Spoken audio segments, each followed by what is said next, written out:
ఇకపై మనం కూడా ఒక రష్యన్ మేడ్ S-400 తరహాలో ఒక రక్షణ రంగ వ్యవస్థ స్వదేశీ విజ్ఞానంతో చేయనున్నామా? మరి దీని ప్రత్యేకతలేంటి? రష్యా తయారీకి దీనికి సంబంధం ఏంటి? ఆ డీటెయిల్స్ ఇప్పుడు చూద్దాం. ప్రాజెక్టు కుషా ఇది భారతదేశ స్వదేశీ S-400.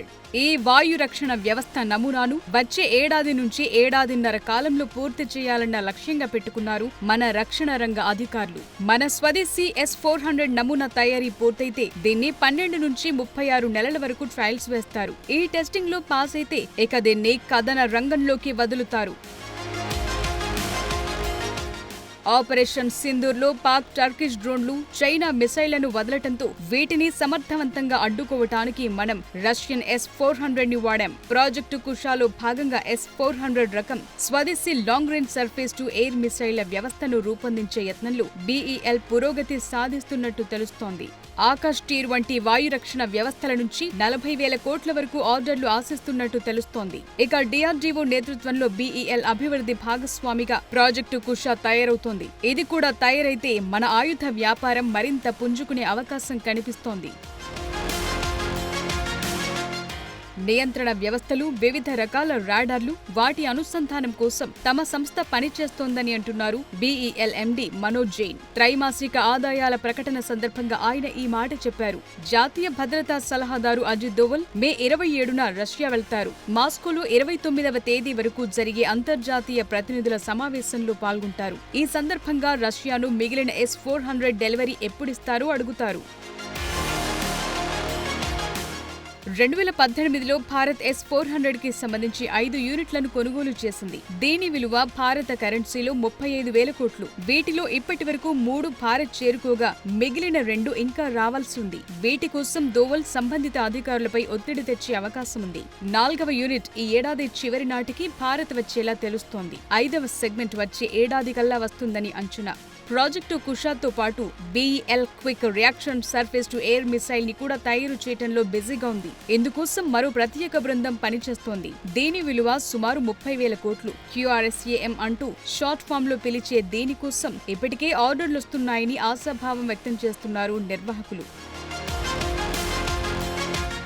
భారత రక్షణ రంగ వ్యవస్థ రష్యాతో కలిసి జాయింట్ వెంచర్ చేస్తున్నాయి. ఆపరేషన్ సింధూర్లో S-400తో పాటు Indo Russian joint venture BrahMos క్షిపణులు సైతం బ్రహ్మాండంగా పనిచేసిన విషయం తెలిసిందే. సరిగ్గా అదే తరహాలో రష్యన్ తయారీ S-400 మోడళ్లు మనవాళ్లు ఆపరేషన్ కుషా తయారు చేస్తున్నారు. దీనికి క్విక్ వర్షన్ కూడా డెవలప్ చేస్తున్నారు.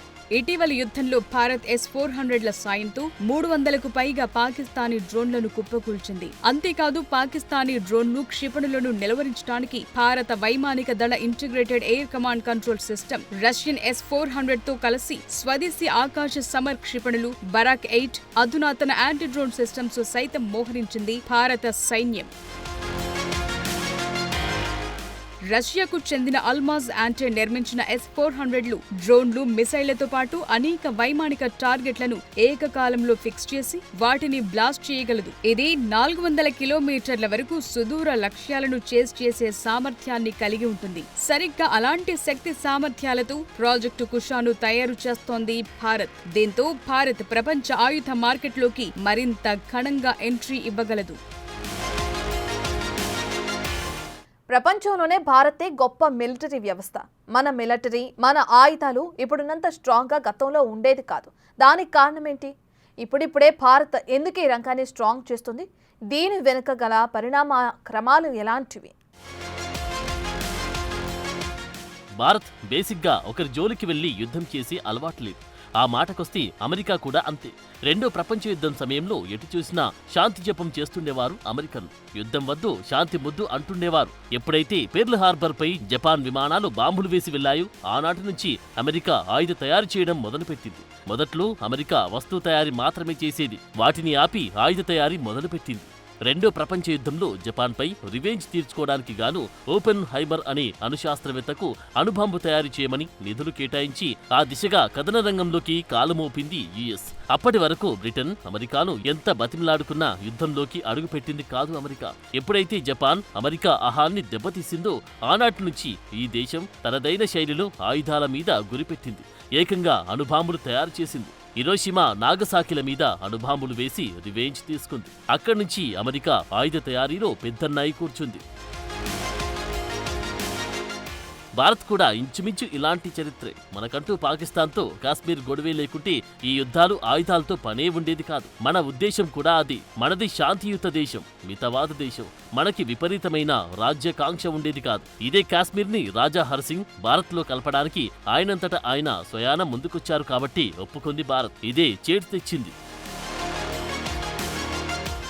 కాశ్మీర్ మీద విపరీతమైన కాంక్ష పెట్టుకున్న పాకిస్తాన్ భంగపడి ఆనాటి నుంచి మనతో ఏదో ఒక రకంగా కాలు దూవుతూనే ఉంది. 1948లో జరిగిన దాన్ని మొదటి కాశ్మీర్ యుద్ధమని అంటారు. ఒక్క 1971 తప్ప మనకు పాకిస్తాన్తో జరిగిన అన్ని యుద్ధాలు కాశ్మీర్ కేంద్రంగా జరిగినవి. అయితే ఇక్కడ మనవాళ్లు మిలిటరీ, దాని నిర్వహణను ఎంతో పటిష్టపరిచారు. కానీ ఆయుధ తయారీ మాత్రం ఎప్పుడూ రష్యన్ ఆయుధాలకి ఎక్కువ ప్రయారిటీ ఇచ్చేవారు. మొన్నటి వరకు యుద్ధంలో సరిహద్దు రక్షణ వ్యవస్థగా పనిచేసిన S-400ల వరకు మనం రష్యా మీదే ఆధారపడేవాళ్ళం. ఇప్పటికీ మన దగ్గరున్న ఆయుధాల్లో 70% వరకు రష్యన్ మేడ్ మాత్రమే ఉంటాయి. వాళ్ళు కూడా మనకు అలాగే కోఆపరేట్ చేసేవారు. ఇప్పటికీ ప్రపంచమంతా ఎదురు తిరిగిన భారత్ అంటే టక్కున ముందుకొచ్చే దేశం రష్యా, ఆ తర్వాత ఇజ్రాయెల్. భారత రక్షణ రంగం తర్వాతి కాలంలో ఒక వ్యవహార శైలిని నేర్చుకుంటూ వచ్చింది.